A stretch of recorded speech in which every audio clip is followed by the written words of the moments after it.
Hello everybody, Skyrain here, back again with another Diablo Immortal video.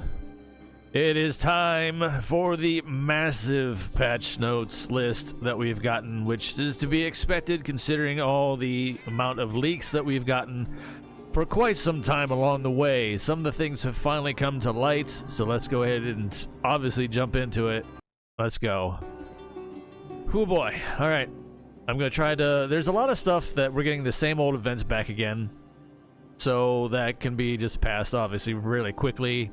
I'm not going to cover all the new essences that we're getting for every class. I'm just going to kind of do like a little highlight on it as well. But let's go ahead and get down here a bit further. The next chapter of the Age of Unmaking is what we are supposedly in now. It shows right here. We got new legendary gems this time around. Terror-wrought realms, which is 2 different instances they've added into the game for us to get runes more frequently. We're getting new Helliquary bosses because they've added more. Welcome back to Inferno difficulty again. Haha. They brought those back, and the rune system, obviously, that we've already briefly discussed, and now it's officially in the game, so we can kind of delve into it a little deeper. Bolster your progress with runes. Yeah. So here we go. Here's a good look at it, what to expect. The affixes and attributes to them, and then the rarities. Higher the level of the rune, the better the affix that will bolster your legendary items. If a rune is high enough level, it will even possess rare and legendary affixes. All runes have a category that can be used for and possess stats that complement the base attributes of those items. Okay, so there's that. Potency of runes lies in the resource. Okay, let's just kind of skim this. 20 runes will be available in this major update, with select runes available to preview in the game, of more to come. So there might be like the information tab, that the little icon that you click on and show, it might be listed in there from the sounds of it, that we won't see in game yet, but we'll be like, oh, okay, we'll just have to keep an eye out when they add those in next, or something to that effect, maybe. But 20 runes to start with, that's plenty enough considering all things that we have to do to get them. Runes can appear as a rare drop through killing regular enemies, so they can drop anywhere, which is great. But our loot pool is I think it's pretty wide as it is already, so who knows what the percentage on that's going to be. It's probably going to be extremely low. They might have it increased in these 2 particular areas here, like it says. Abyssal Verge and the hellish castle of Erebon, I think is how you say it. Erebon. I'll just say... Yeah, anyway, the castle. The hellish castle. Yeah, just cut the chase. Survive the terror incarnate in the Abyssal Verge. Alright, this one here. The next phase of the Age of Unmaking. This one looks like... Upon entering the Abyssal Verge, a dark shadow begins to creep in around you. This almost sounds like Wild Brawl at the start of it. And it's just going to constantly... The circle's constantly going to keep creeping in on you further and further as it goes along more and more. And it also sounds like, whatever those Diablo 3 Hell Rifts or whatever. It's been so long since I've played that game. The extremely challenging ones or whatever. This kind of sounds more akin to that and how it will go down. Slay demons as quickly as possible while terror incarnate creeps, seeking to strangle your every move, blah, blah, blah. Now, this one can be found in the basement of Cain's workshop in West March, selecting the Abyssal Verge. So that's how we get to do it. That's how we get to activate it. Harder content, finally, of course. Looking forward to this. And this is what sounds like the most better approaches. People are going to be probably spending, who knows, all their time now on these. I don't know if there's a weekly cap. It didn't say anywhere in the notes that I can tell. There may or may not be. They might not tell us. Or it's in the Chinese notes and it didn't make it to translation, the Blizzard notes, the global notes, that is. Which would be no surprise. I wouldn't be surprised if they put some kind of freaking weekly cap on this, or else people are just going to be in here all the time.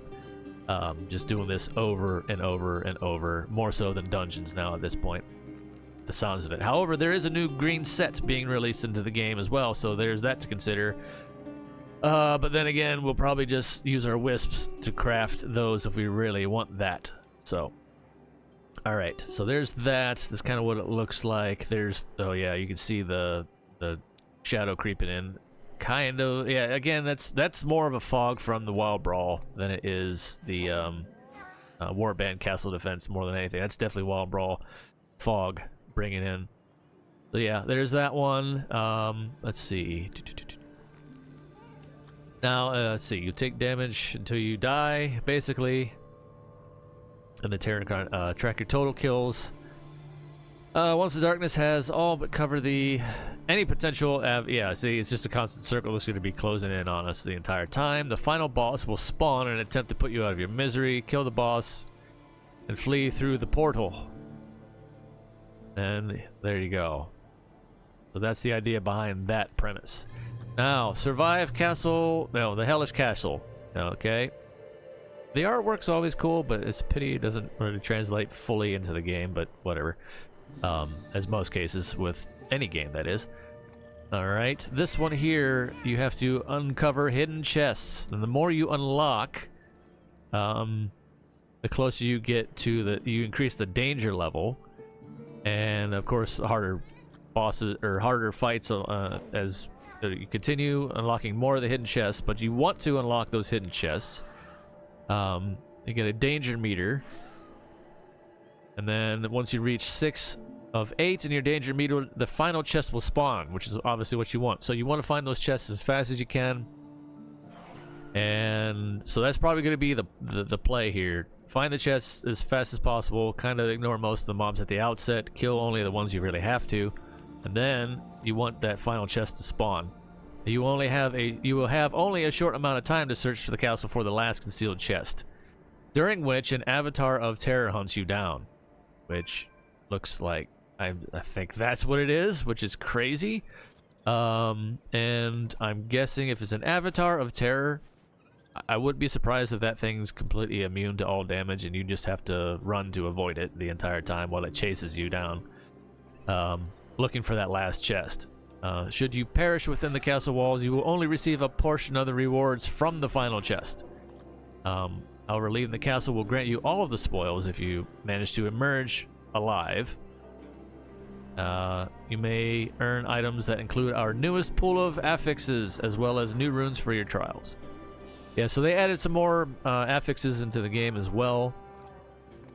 And this one, in order to how to do the Hellish Castle, you will have to talk to Rayek in Westmarch and complete a prerequisite quest to open the portal. So this involves a quest unlock to do so to begin with. Abyssal Essence here. Now another freaking currency in the game. Alongside the Terror Essences, we now get Abyssal Essences. You can earn more runes by collecting Abyssal Essence within the 2 new game modes. Rayek has been keen and interest to it. Collect enough and he'll be able to harness the power to craft random runes for you. So I think you get these while you're running around in these 2 new game modes and use them as the currency to craft runes, etc. New legendary gems. We've seen this one already. I was afraid that it was not... I was kind of skeptical about this one because it sounded a lot like the freaking Void Spark one that we already have. But here it is. This one's a little different, thankfully. The notes we got before, people were talking about Chain Lightning. I was like, no, we already have Chain Lightning with the Void Spark. That would be kind of redundant for them to put out another one. This one's a little different. This is obviously the maximum rank here for it, power rank 10. Storm Vault, 5-star gem. Dealing damage, conjures a storm at the enemy's location that pursues for 6 seconds. I don't know how fast it moves. We'll have to wait and see. Hopefully it's... Honestly, I hope it's kind of a slow crawl. But if it moves fast, that's going to be a problem. Just in general for everybody, regardless of whale or not, it's going to be a problem. I think it's probably going to be more of a, if it's basically a lightning storm, and I think it's going to probably just kind of crawl a little bit, but we'll have to wait and see.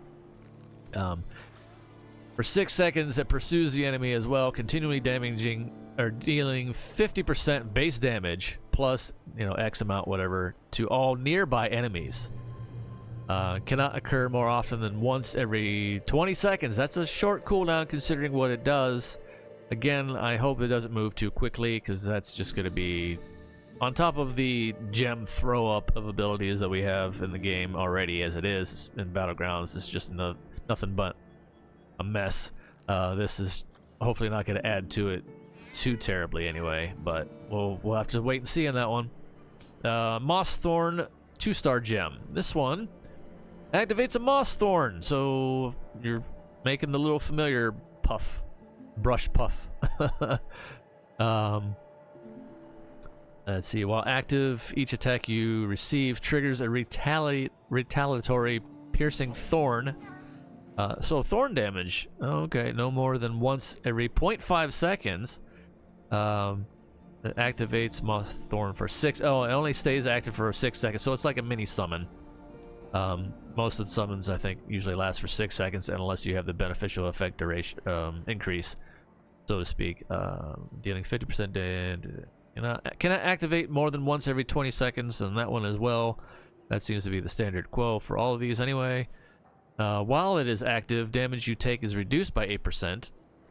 8%'s fairly significant for every 6 seconds, I suppose, so that might have some potential. And then the 1-star here we're getting is reduce the duration of loss of control effects on you by 24%.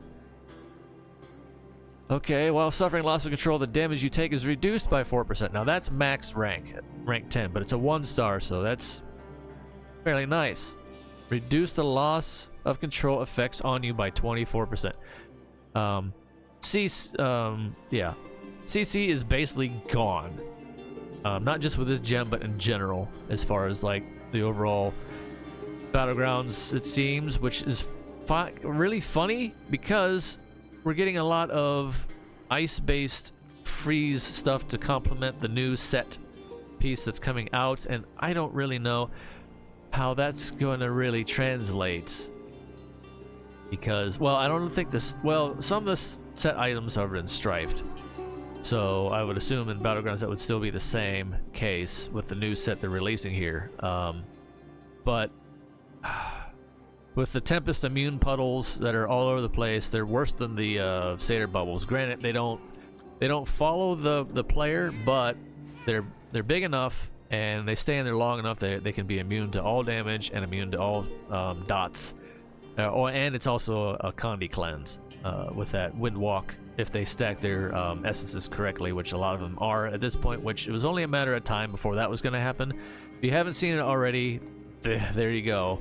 It's and the bubble, it's worse than Satyr bubbles. I'll just say that again. Anyway, 5-star Storm Vault Legendary Gem Gift. Oh yeah, I think we all get one. We all get one, like Spider-Man. Everybody gets one. Yeah. But you must log in. And a character level 11 or higher. Wow! You only have to be a level 11 for it. Oh god. So does that mean... Ooh, I'm afraid to say it, but I'm going to anyway. Does that mean people can just make a character level up in like seconds, post it up on the market, perhaps, and sell it off, and then somehow try to I don't know, they won't be able to transfer that platinum to their main character though. Well, yeah, that's I don't know. I'm sure somebody will figure out something there and some way of exploiting that, unfortunately. Anyway, modify your drop table. Okay, banner for the Elder Rifts. If you didn't burn through all your crests with the double gem, two runs of double gems. If you didn't burn through all your crests, here we go. There's a new drop table, the banner for the new gem coming up as of this update. All right, and then the legendary gem trial. You can test it out. I think, yeah, yeah, the full free trial of the gem and its full potential, whatever, and it can only be used in certain areas, of course. But yeah. All right, new Inferno difficulties. Back to Inferno again. Haha. We're just rehashing pretty much ultimately the same stuff, so nothing really new to be talked about there. Paragon updates, however, we're getting legendary Paragon trees now. What do they mean by that? We get an additional 6 slots on these trees, I'm assuming only, not the other ones. So, and I'm probably gonna figure out that these are gonna be unlocked per Inferno difficulty. So the first one they say we're getting is this one here, Harbinger, Harbinger, yeah. Level opens up at Paragon level 300, which some of us are already passed, of course. And these new skills: stealth, quick movement, and defense. Okay, and then we'll go up to a unique 6th Paragon skill slot. So, yeah.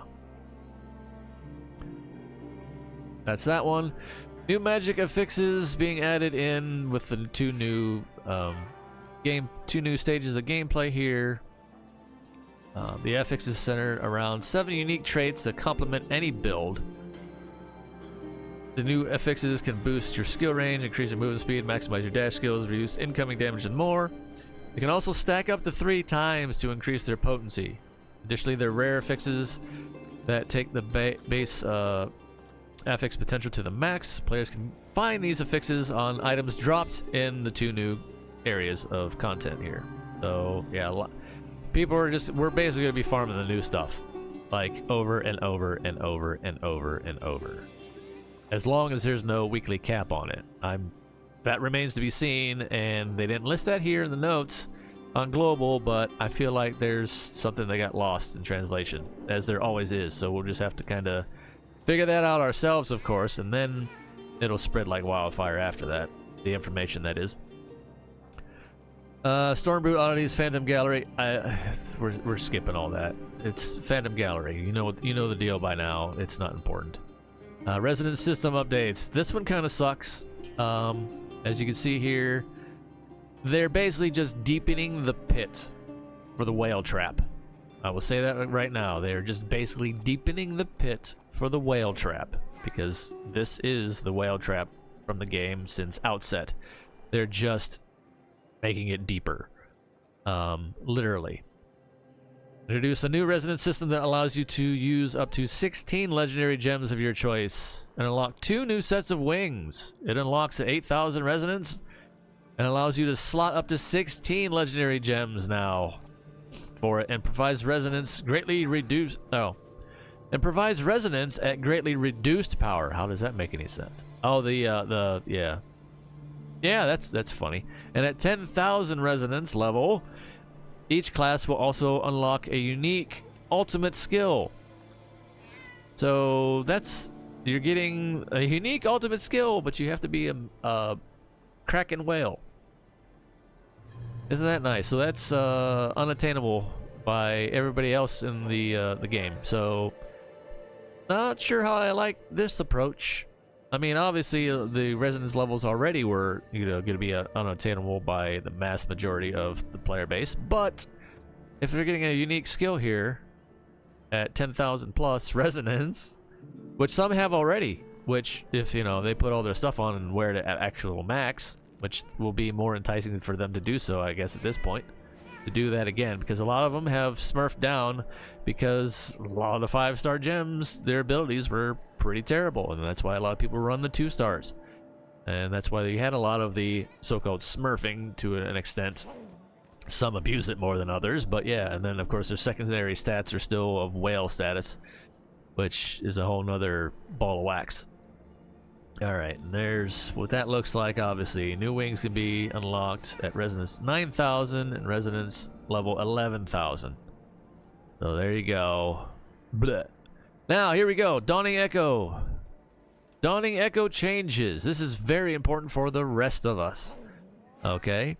We're going to get 1 for free, and everything can be unlocked at rank 5 now instead of rank 10. So that takes a little bit of the edge off.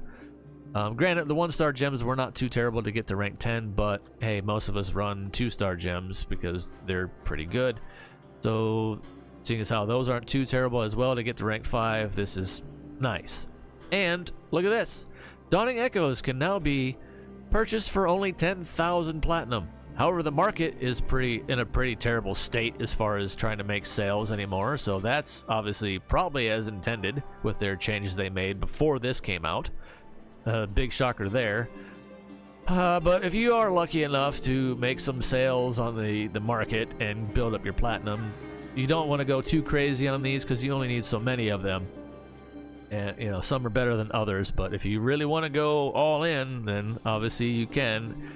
They used to be 1,000 orbs, and they still are, but 10,000 platinum. I was thinking they were going to be real bastards about it and make it 100, but hey, 10,000 is not too terrible, in all honesty, for this. And now they finally unlocked it for the rest of us in the game. That was behind a paywall for 2 freaking years, and now we can all finally get it. So this is a plus. All right.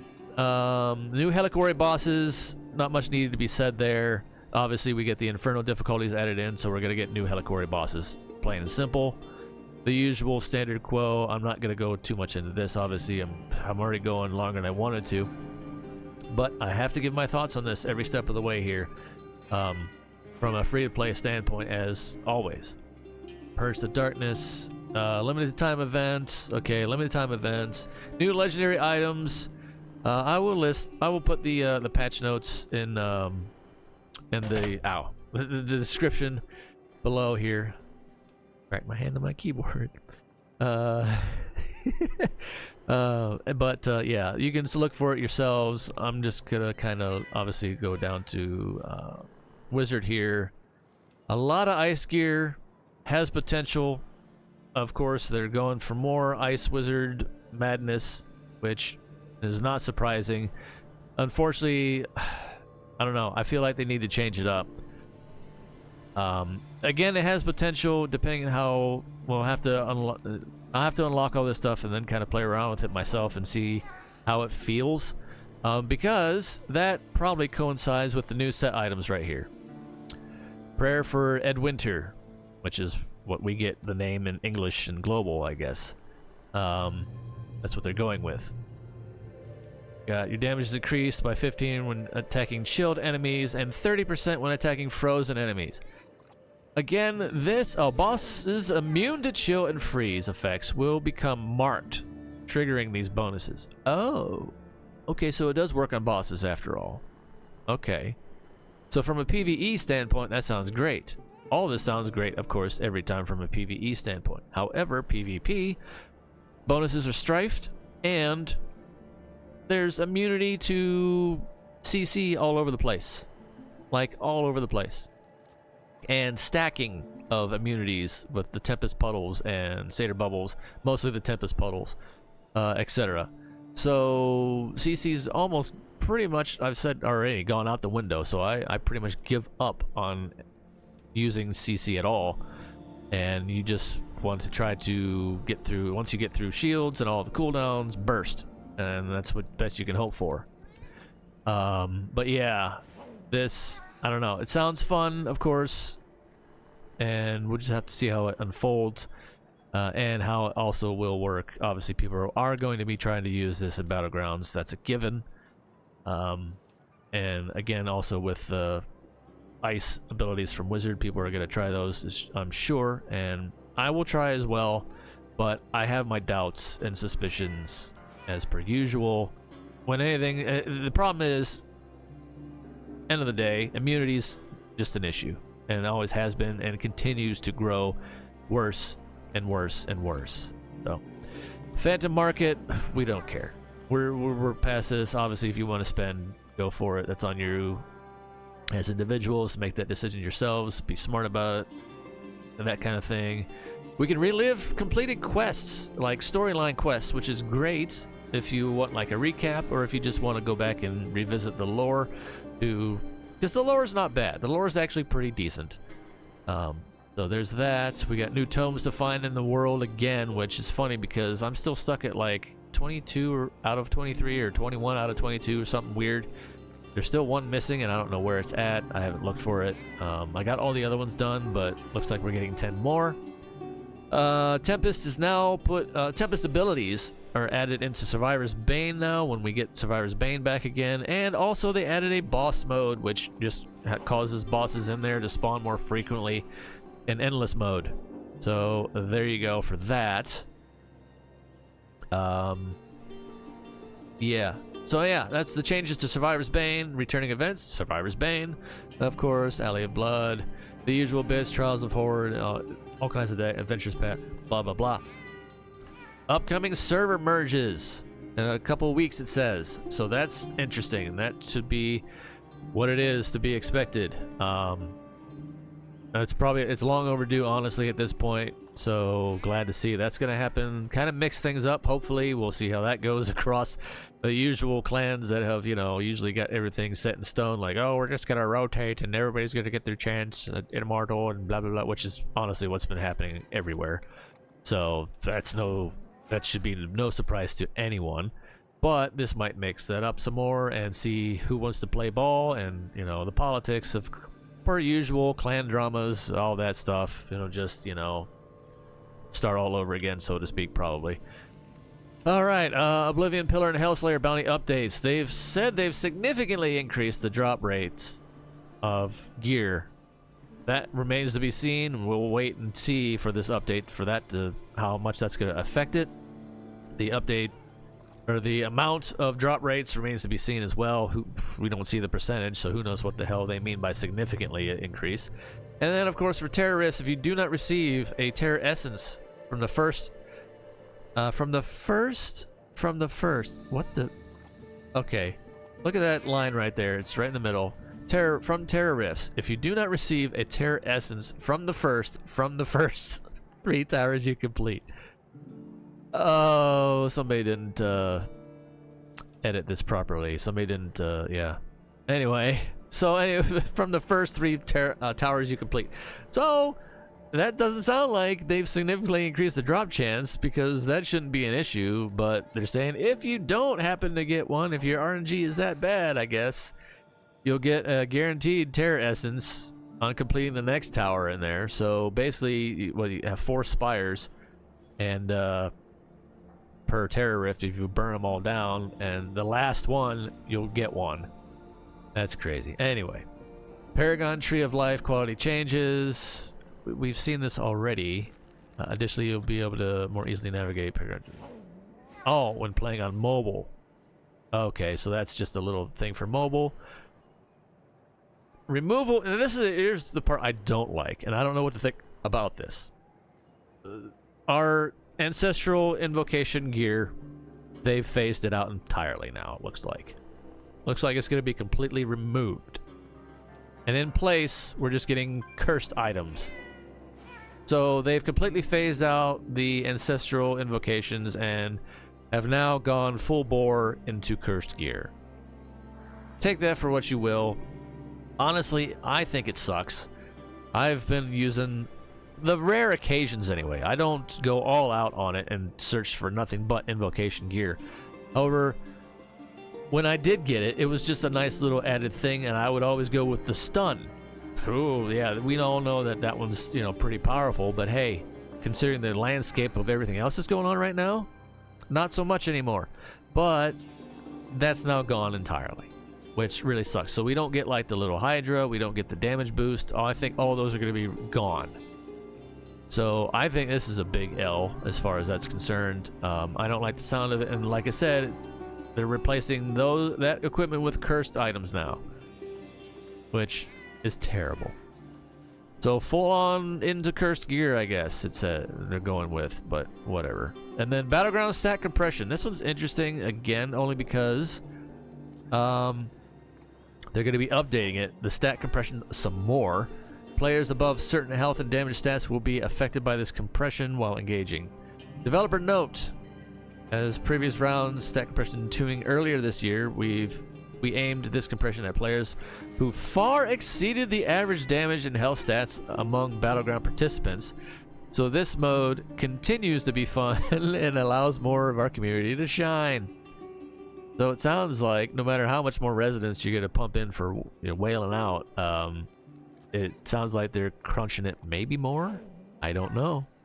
Battleground class changes. I'm not gonna go over this too much myself as well. This has already gone on long enough as it is. Oh boy, I mean I could have split this up into parts, but no, here it is. Take it for what you will. I'll try to do some timestamps perhaps. I don't know. There's just so much here. Wizard changes is what I'm kind of interested in, but most of this... electric field no longer stuns. Did it ever? Scorch? Oh. Instead, tracks enemies and inflicts them with a shock status. Oh my god. I don't know about that. Thistle Bloom's getting changed. What? What's going on? Charges increased by 1. Oh, Thistle Bloom's getting an additional charge finally. So it's going to be the same as Blustercrux with the 2 charges. Oh, that's good. Duration reduced though from 5 to 3 seconds, and cooldown reduced from 9 to 6. Well, that's whatever. Anyway, Helliquary updates, or Helliquary Gauntlet updates. Of course, since the new Inferno difficulty is being added, there's going to be new of these. That's just given. So take that for what you will. They're going to run for X amount of time though, but most times, the past anyway, it's far too soon for anybody to reach the levels to finish these before. This one says December 13th, so that's actually a far ways off. So that might be fair enough for everybody to get those in. Let's see. Challenge Rift level increased by 50. Loadouts for reforged items. Once you reforge items 240 times, you'll unlock an additional loadout. Okay, so there you go. I think that's what that means. Clearing the Cobweb's bounty changes. We reduced the number of spiders needed to kill to complete clearing the Cobweb's bounty in the Ashwell. Oh, thank goodness. They reduced that before, but then they nerfed the spawn rates on that area so much that people have already moved on. So it's just asinine at this point to leave that as it was. They should just have reverted it back. People were, weren't abusing. Well, I don't want to say that. People were abusing it. They found other places to abuse now, so that makes no difference anymore. But hey, they're reducing the amount you need to kill for that. That's a plus. First kill of the day changes here. First kill of the day changes. Create a new character for players who have created a new character after the regularly scheduled maintenance. New players will have access to. Oh, this is for new players only. Will have access to new bonus rewards for logging in during their first week of playing in game. Oh, so it only applies to the first week. Rewards include 3 legendary items that will have complementary affixes, unlocking new build possibilities as they level. So only for the first week for new players. Interesting. Anyway, familiar changes. Some familiar attacks would fail, so we've optimized their combat to be more effective. Interesting. Didn't really notice that myself too much, but then again, I used the cat. New achievements. Obviously, with all the new stuff being added, there's going to be new achievements. Hero's Journey updates will be reset to Chapter 1 again. Blah, blah, blah. By completing all, you'll earn the Exalted Expedition frame. On release, only Chapters 1 through 4 will be available. Yeah, and then I'm sure the chapters after that will probably include the Inferno levels, if not already. Towards the end, we'll see. Codex and Conquest updates, and then bug fixes. Aha! Oh my god. Alright. There you go. That's the patch notes. That's what I'm going to say on it. I'm just going to end it here because I've already talked enough as it is already. So stay safe out there, everybody, in the real war on fire as always. Take care of yourselves as best you can, one day at a time. Until next time, see ya.